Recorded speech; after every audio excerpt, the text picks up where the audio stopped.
ഇന്ന് ഞാൻ ഷെയർ ചെയ്യാൻ പോകുന്നത് നേപ്പാളിൽ MBBS പഠനം ഉദ്ദേശിക്കുന്ന സ്റ്റുഡൻസിനുള്ള അപ്ഡേറ്റ്സ് ആണ്.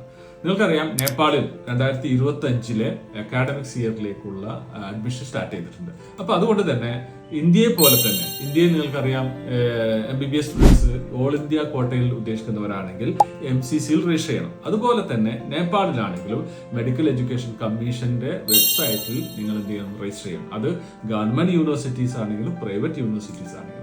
പക്ഷേ ഗവൺമെന്റ് യൂണിവേഴ്സിറ്റീസ് ചൂസ് ചെയ്യുന്ന സ്റ്റുഡൻസ് മാത്രമാണ് എൻട്രൻസ് എക്സാം അപ്പിയർ ചെയ്യേണ്ടിയുള്ളൂ. അതല്ലാതെ പ്രൈവറ്റ് യൂണിവേഴ്സിറ്റി ഉദ്ദേശിക്കുന്ന സ്റ്റുഡൻസ് ആണെങ്കിൽ അവർ രജിസ്റ്റർ ചെയ്യണം, പക്ഷേ അവർ എക്സാം അറ്റൻഡ് ചെയ്യണം, പക്ഷേ അവർക്ക് നീറ്റിൽ എലിജിബിൾ ആയിരിക്കണം.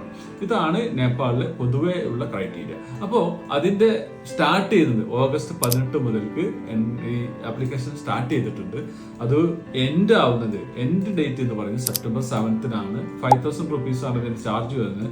അപ് ടു 10,000 വരെ അടക്കുകയാണെങ്കിൽ നിങ്ങൾക്ക് അത് സെപ്റ്റംബർ 14 വരെ ടൈം ഉണ്ട്. അപ്പോൾ ഇതിന് വേണ്ട ക്രൈറ്റീരിയാസ് എന്തൊക്കെയാണ്, ഇതിന്റെ ഫോർമാലിറ്റീസ് എന്തൊക്കെയാണ്, നേപ്പാളിൽ MBBS പഠനം റിലേറ്റഡ് ആയിട്ട് എന്ത് ഡൗട്ട്സ് ഉണ്ടെങ്കിൽ നിങ്ങൾക്ക് ചോദിക്കാം. എന്റെ നമ്പർ ഇതിന്റെ കൂടെ കൊടുക്കുന്നു.